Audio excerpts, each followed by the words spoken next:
the better part of 12 years later. Only a few neat rows remained where there had once been abundance, and even those resembled promises made with crossed fingers.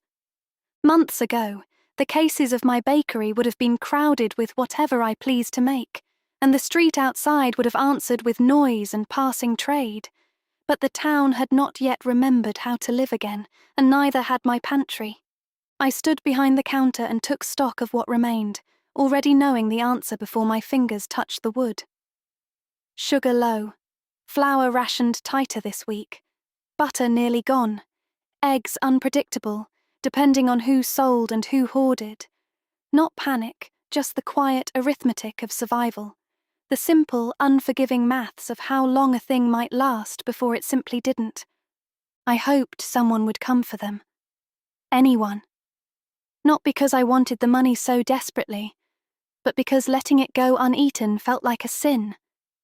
If the town didn't loosen its grip and remember how to live again, how to walk the streets, how to buy, how to linger, I wasn't sure how much longer I'd keep the doors open, and if the bakery failed, I had no clear sense of what would come after, only that there would be no place left for me to stand. Outside, boots passed the window, one set and another. The British Army had been there for weeks now, though the town still moved as if unsure whether to believe it.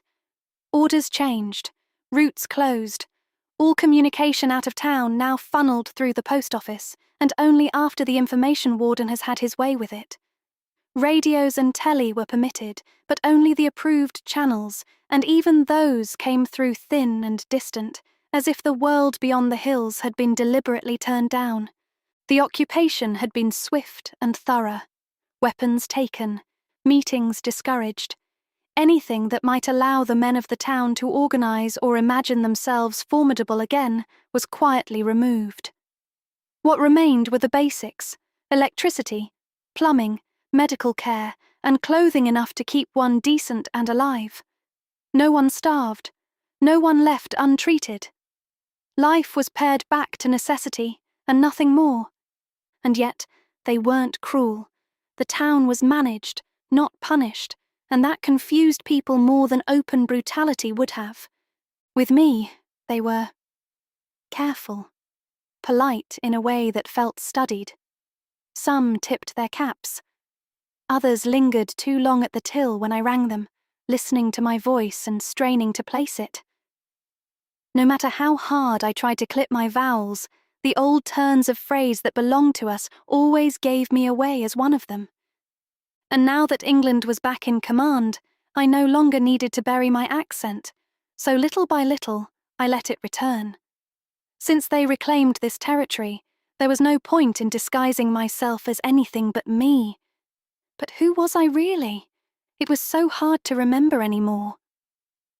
When the black car stopped at the curb in front of my shop, blocking half the street, I knew who it was meant for before the driver opened the door. I had not yet met Commandant Pembroke, but I recognized him all the same when he stepped out, for there was no mistaking a man who carried all the town in his keeping. I left the counter and went to greet him, because I knew better than to meet such seriousness with anything less. The Commandant didn't hurry, though, nor did he need to. He wore his years plainly, the sort of man who'd seen enough of war to carry it without display. His build thicker through the middle than it once would have been, but nothing in him softened by it. His uniform was precise, his posture like stone, his expression set in the calm assurance of someone who had seen resistance fail more often than it succeeded. I couldn't say when I had been taught for moments like this, only that the knowledge remained, though so much else had not. The lessons themselves came without order: how to hold a cup, when to lower my eyes, which fork belonged in which hand. How to appear composed when you are not. So I dipped my knees, as I knew I ought to, when he crossed the threshold. "Good day to you, Commandant," I said. "What may I get for you, sir?" He paused before closing the door behind him. The hesitation was brief, but it was enough for me to understand he recognized me. I heard stories of others like me, children left behind after the uprising, and later claimed, folded back into English society without question. But after all those years of praying I would be rescued only to cry myself to sleep every night, I didn't allow myself to hope for that. His bright blue eyes moved over me with care, taking in the way I stood, the streak of white at my hairline, the traces of something I couldn't quite hide. Something in his certainty wavered, as if something hadn't matched what he expected to find. "Good day," he said. "Your name, child?" It struck me then what a strange thing memory could be. Whole pieces of my life wore away, the look of my parents, the name of the town I came from, but some things proved stubborn. They tried to give me another name and repeated it often enough so that I'd accept it as my own. But in my heart, I never did. Whatever else had been taken or blurred, that remained. "Grace Annabel Rowen, sir." He stepped farther inside and looked around without expression at the ovens, the cases, the empty space where more should have been. He gave no sign of judgment, since he was the man doing all the restricting. "Do you offer anything proper?" he asked at last. "A biscuit? Anything of home?" The mention of home broke me because it was clear he counted me amongst it. My eyes teared, and I turned towards the display case, giving myself a second before the feeling showed.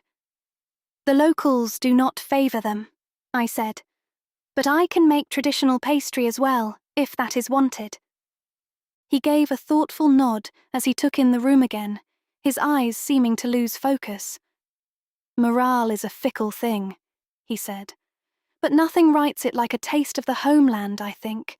A kettle always ready with tea, biscuits, football on the telly. Somewhere the lads might sit a while that is theirs, if you get my meaning."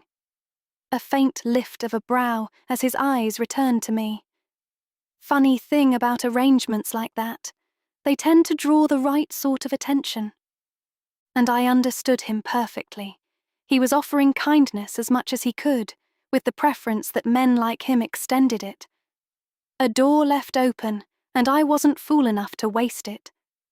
The town that once only whispered about me now held its tongue when I passed, strange, pitied, a fairy tale not to provoke. When I was a child, they kept their distance out of fear of old wives' tales. But now that their enemy returned, and I was not a legend, but living blood of the wrong side, they turned their backs on me. So if I had to be visible, let it be to men like him, whose goodwill meant something tangible. "I think that is a lovely idea, Commandant. I will see how to make that happen for them." He smiled then, a quiet sound of satisfaction escaping him. "I look forward to it." I made my way back around the counter, not because it was expected, but because it was all I had to offer in return. He didn't ask for anything. A man like him never would. But I got his meaning well enough and motioned towards the shelf. "If I may, sir, I do have some shortbread and scones I made just this morning that you might enjoy."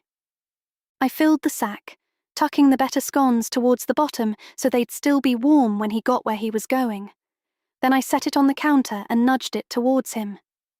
"To sweeten the journey, sir." He accepted it without a word, but his mouth parted as if he meant to say something more, but whatever it was, he left it unsaid. Only his eyes lingered on the stripe in my hair as they narrowed slightly. "Until next time, Miss Rowen." He took a slow walk to the door, his breath drawn in long through his nose, attention drifting from floor to ceiling as though picturing it already changed. He opened the door but didn't step out, only turning his head back to me. "A few things will arrive for you shortly," he said. "But I understand these things need a woman's touch. So if you require anything else to make it more comfortable, let the men know." It wasn't truly a favour, and I wasn't in a position to refuse it. But I saw the sense in it. How much easier he made things for me, whether intentional or not. "Yes, sir," I said as he moved out onto the stairs. "I appreciate your guidance. Thank you." He didn't look away. Even as the car rolled off from the shop front, He kept his eyes on mine through the glass until he couldn't. I didn't move either. Didn't dare. I only watched him until he was gone and hoped whatever change he was bringing with him was better than what came before.